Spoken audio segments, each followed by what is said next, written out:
So we're going to be talking a little bit about Bible prophecy on today. Seven. Somebody teaching about seven signs that must take place before the Christ return. Okay. Number one is the return of the Jewish people to the Holy Land.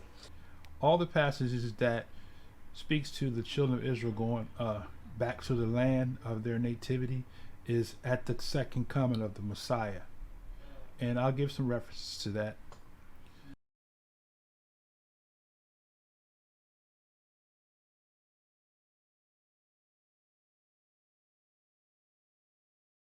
Where were they from 70 AD to 250 AD? And this is JewishEncyclopedia.com. After the conquest of Judah by the Babylonians, the Edomites, underline that, were allowed to settle in Palestine. At the same time, they were driven by the Nabateans from Idumea. Okay? So, while the nation of Israel was, as he said, conquested or conquered by the Babylonians. Remember, you had the northern tribes that went to Assyria and the southern kingdom called Yehuda, the kingdom of Yehuda. That's where the terminology Jew is supposed to refer to, the kingdom of Yehuda. All Israel was not the kingdom of Yehuda, that's the southern kingdom. But you already know that. But anyway, so when the northern kingdom went into Syrian captivity, and shortly after that, the southern kingdom went into Babylonian captivity. And while they were in Babylonian captivity, this article says that the Edomites, right? The Edomites were allowed to settle in southern Palestine. At the same time, they were driven by the Nabateans from Idumea. So, who are the Idumeans? Who are the Edomites? They are descendants of Esau, right? In southern Palestine, they prospered for more than 4 centuries. See that? So they were in southern Palestine for 4 centuries. That's 400 years, right? So while Israel was in captivity for 400 years, there goes another 400-year prophecy again, right? Okay, 400 years in Egypt, 400 years in Babylon, right? While they were in Babylonian captivity, the Edomites were building an empire in what land? Yehuda, Jerusalem, Palestine. That's what Palestine is. At the same time, they were driven by the Nabateans from Idumea, the southern Palestine. They prospered for more than 4 centuries.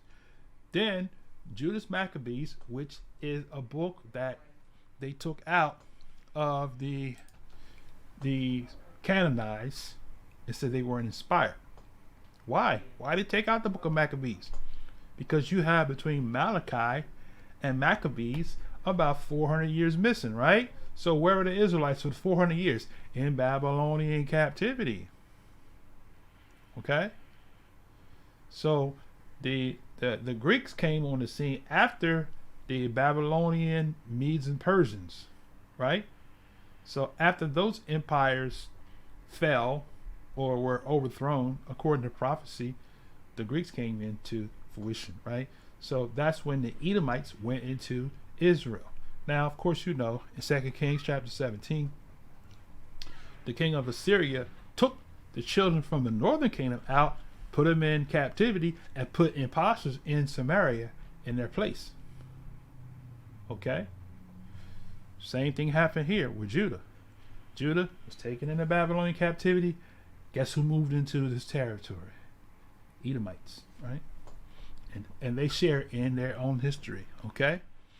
So at the same time, they were driven by Nabateans from Idumea, right? And they were there 4 centuries. But then Judas Maccabees conquered their territory for a time, 163 BC. Okay? There's a reference of the works of Josephus, Antiquities. They were again subdued by John Hyrcanus, 125. Okay? So John, I say Hyrcanus,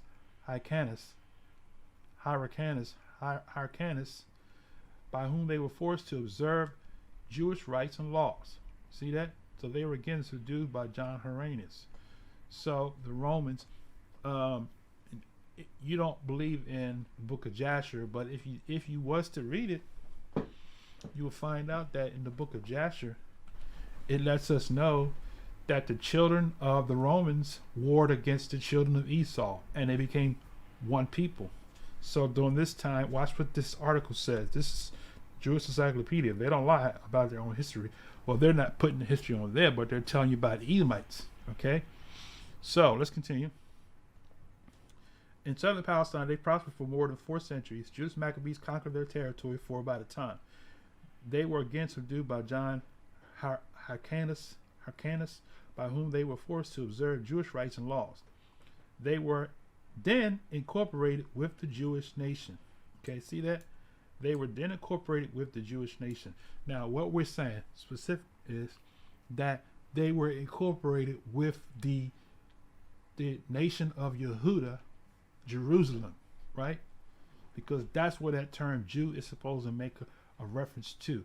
The southern kingdom, the nation of Yehuda, right? The tribe that King David came from, tribe of Judah. And I'm saying it's for edification purposes, but the name is properly Yehuda. Okay?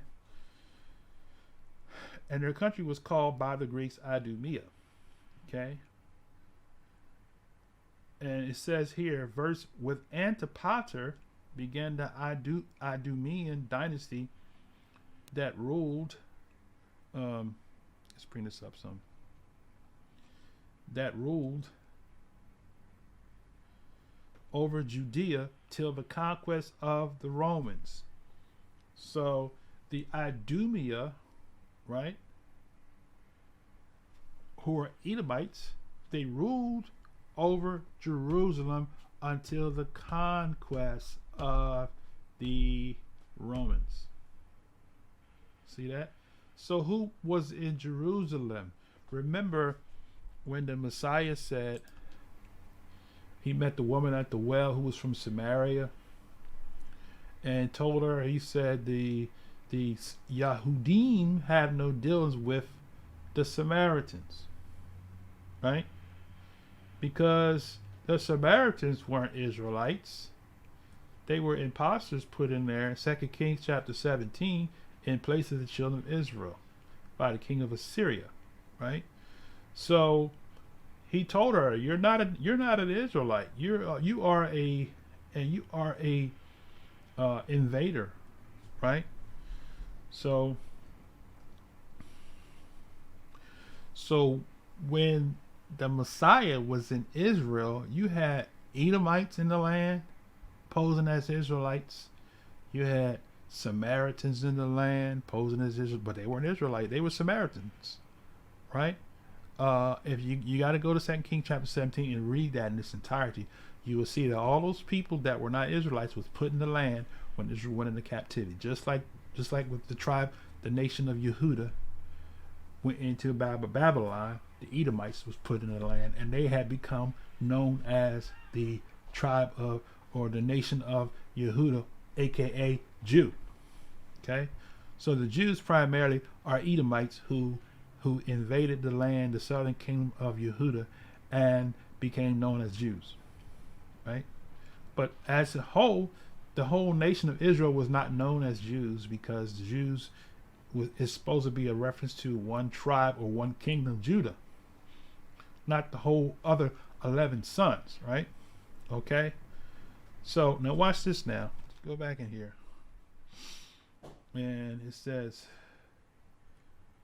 they were in rule over Judea till the conquest by the Romans. Immediately before the siege of Jerusalem, 20,000 Idumeans under the leadership of John, Simeon, Phinehas, and Jacob appeared before Jerusalem to fight in behalf of the zealots who were besieged in the temple. And that's referenced in Josephus. Okay. From this time, the Idumeans ceased to be a separate people, though the name of Idumea still existed the time of Jerome. So what it's saying, the Idumeans ceased to be a separate people. Okay, there's two reasons for that. Number one, the book of Jasher, it lets us know that the children of Esau became one people with the children of Rome. So that's one reason. The other reason is that if the true Israelites are going into captivity, then the false impostor Israelites can now assume the name Israel under the title Jew, and now the world says, oh, they are the descendants of Abraham, Isaac, and Jacob, because they are descendants of Abraham and Isaac, but they're not descendants of Jacob. See how this goes? So they, in the absence, if you go to Obadiah, right, he talks about the Edomites entering to the land while the forces took Israel out. That's a dual prophecy, because that's talking about during this day as well as the future day, because you have the literal and the spiritual. So just like today, you have a people claiming to be the chosen people, while the chosen people is still scattered among the heathens, right? So that's who we are. We're the chosen people that's scattered among the heathens, and that we don't know who we are, because the Most High said, I will cause the remembrance of them to cease. We don't know who we are. Okay? So that's where the Jews were prior to 250 AD. They were merged in the society of the sons of Esau.